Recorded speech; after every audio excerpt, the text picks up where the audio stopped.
Welcome back. Saudi Arabia confirming that President Biden did attempt to coerce the kingdom into postponing any oil production cut until after the midterm elections. Democrats are now wanting the U.S. to temporarily halt all arms sales to the Saudis as a punishment. Here's what President Biden had to say about this yesterday.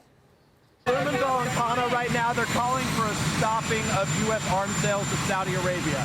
Do you support that legislation? We're going to react to Saudi Arabia, and they're doing a consultation when they come back, and we will take action. Joining me right now is North Carolina Congressman, House Ways and Means Committee member, and GOP Doctors Caucus Vice Chairman Greg Murphy. Congressman, it's good to see you this morning. Thanks very much. Your reaction to what you just heard there? You know, Joe Biden really has been a political beast his entire career. And the fact that he went over there to beg the Saudis to increase production while at the same time telling our nation to to back away from our own energy production is just typical for him. It's really pretty sad, to be honest with you. And this is why our stature on the world stage has plummeted since he's become president. Well, also sad is this continuing string of gaffes. Yesterday, he said that his son, Beau, died in Iraq. We know that his son died of brain cancer. So, I mean, you're the vice chairman of the Doctors Caucus. What do you say? You're a surgeon about Joe Biden's mental capacity. Well, I've had questions about it for quite some time and been attacked because you have questions about it. You know, Maria, I deal in a world where I have a lot of older patients. And, you know, sometimes as we get older, we forget things, et cetera, et cetera. But he's supposed to be the leader of the free world. And what's really sad is that the White House embarrasses themselves covering up for all of his gaffes. You know, the fact that he couldn't remember how his son died, you know, it's one thing about Jackie Walorski, but his son.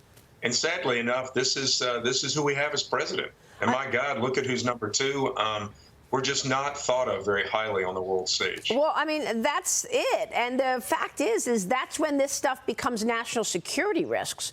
When you've got adversaries watching who's in charge, who's number two.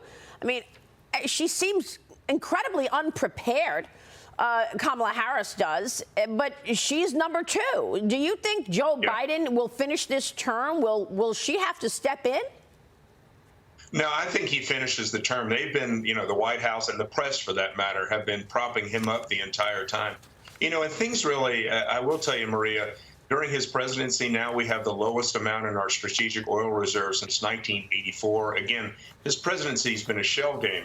And if you ask me, and I'll say this again and again, the whole Ukraine conflict started in Afghanistan because of his debacle, his decision to try to make a big political statement. And all the sequelae, all the things that we're facing right now, the gas shortage, wheat shortage, and then inflation are a direct result of his poor political choices. Yeah, and not only that, but these poor political choices are distracting people from what's really going on in terms of policy. A Missouri federal judge is now weighing the legality of the administration's student loan bailout. Some people are saying it's $400 billion, but I spoke with, Paul Ryan the other day, and he says it's close to $1 trillion, as well as others saying that's what it is going to cost. Isn't that where we got 40-year high inflation?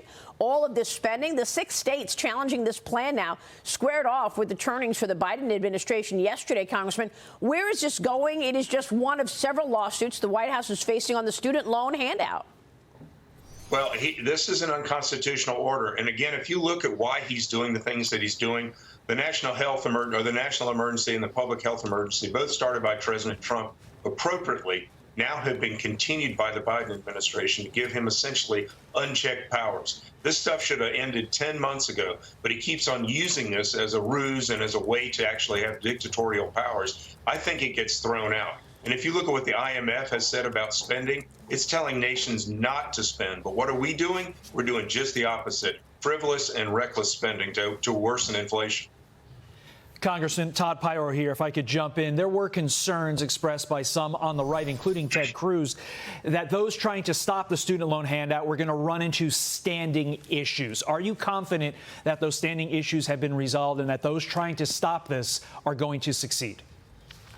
I think they will succeed because it is an unconstitutional order. He does not have the power of appropriation in this regard, and it's just a frivolous campaign promise that he's trying to fulfill to his far left. I think he gets stopped. Well, you're on House Ways and Means. Do you think we're in recession right now? Are you expecting dire consequences on the economy next year as a result of all of this bad policy?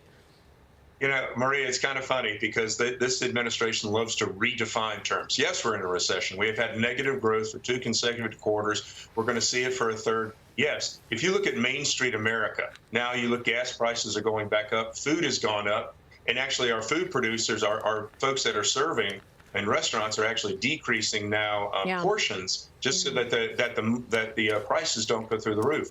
It is hurting the average Joe American, and that's going to be reflected in the midterm election. All right, we'll be watching that. Congressman, it's good to see you this morning. Thanks very much.